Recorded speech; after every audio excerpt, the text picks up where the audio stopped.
Assalamualaikum warahmatullahi wabarakatuh. Salam jumpa bersama penjaga kabar kuburan. Ada satu alasan mengapa gambar yang ada di situ belum saya lepas.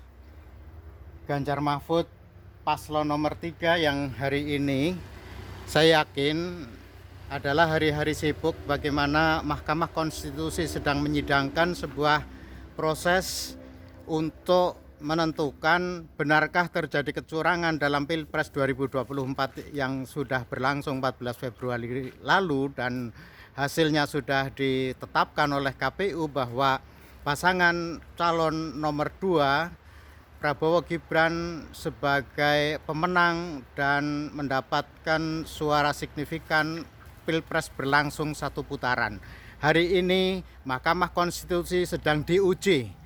Jadi yang sedang diuji itu adalah Mahkamah Konstitusi bagaimana sebuah kabar yang terkubur dari penjaga kabar kuburan, mengapa masih terus memasang gambar paslon tersebut. Masih terus dipasang karena satu alasan sebagai saksi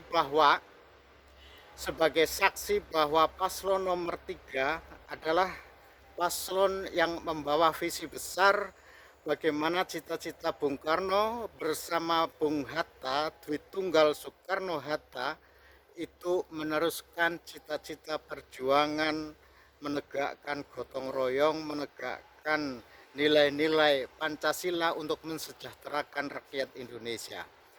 Jadi yang harus diingat, sekarang ini sedang dipertanyakan bagaimana komitmen Presiden Joko Widodo yang dalam beberapa waktu lalu sudah terus terang, sebelum pemilu sudah terus terang kepada Andi Wijayanto bahwa beliau itu akan membuktikan bahwa beliau itu yakin akan bisa satu, menurunkan suara PDI Perjuangan, dan itu sudah terbukti akan menaikkan PSI, Partai Solidaritas Indonesia, yang diketuai oleh anaknya yang nomor 2, Kaisang, anak bungsunya Kaisang Pangarep, menjadi ketua umum PSI, masuk Senayan. Ini yang belum terbukti, tetapi yang sudah jelas terbukti adalah akan memenangkan Pilpres Prabowo Gibran menjadi satu putaran, dan itu sudah terlihat hasilnya sebagaimana diumumkan oleh KPU. Kabar dari penjaga kabar kuburan itu ingin menegaskan, ya, ada kabar yang terkubur nih, bahwa Presiden Jokowi dengan sikap politiknya yang seperti itu kelihatannya ini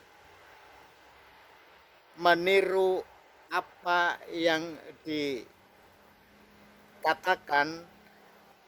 dalam beberapa kitab suci. Hukum dasar kekuasaan itu menjadikan seseorang semakin kecanduan, dan pada akhirnya dia berusaha untuk seolah-olah bisa menentukan nasib suatu kaum, nasib suatu bangsa. Dan apa yang dikatakan Cak Nun dulu, bahwa Jokowi itu mirip Fir'aun, itu tidak salah-salah amat sebenarnya.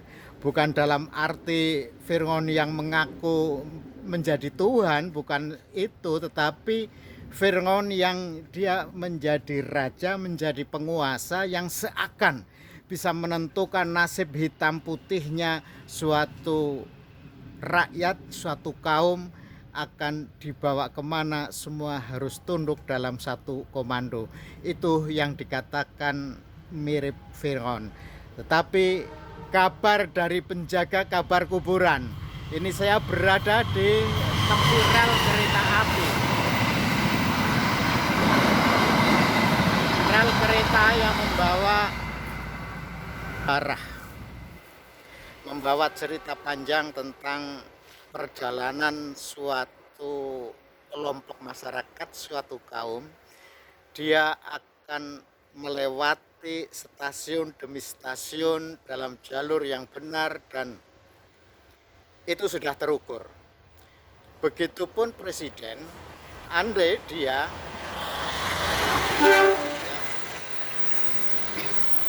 andai presiden mengikuti irama jalur kereta yang semestinya, dia tidak akan mengalami hambatan yang sangat berarti.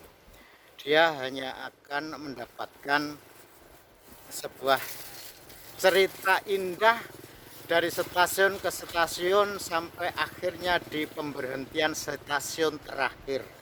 Karena itu jangan sampai masinis yang mengendarai kereta, yang menjadi mekanis kereta, mengoperasikan berjalannya sebuah kereta, dia patuh pada rambu-rambu, sinyal-sinyal yang tersedia, yang sudah disediakan, dia akan selamat sampai tujuan. Ketika sampai pemberhentian stasiun yang terakhir, dia tidak boleh meminta untuk melanjutkan ke stasiun berikutnya. Dia sudah harus berhenti dan diganti oleh masinis yang lain.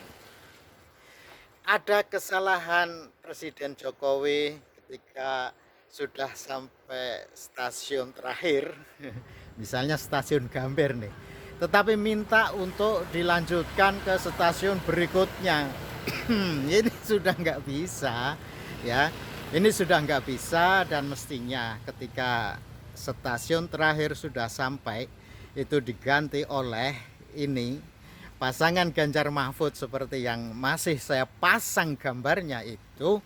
Insya Allah sebenarnya dia tidak akan menghadapi gugatan-gugatan seperti yang sekarang terjadi di Mahkamah Konstitusi, karena berita terakhir itu sudah memberikan gambaran makin terkuak bahwa Presiden Jokowi itu melanggar etik sebagai kepala negara. Dia melanggar etik.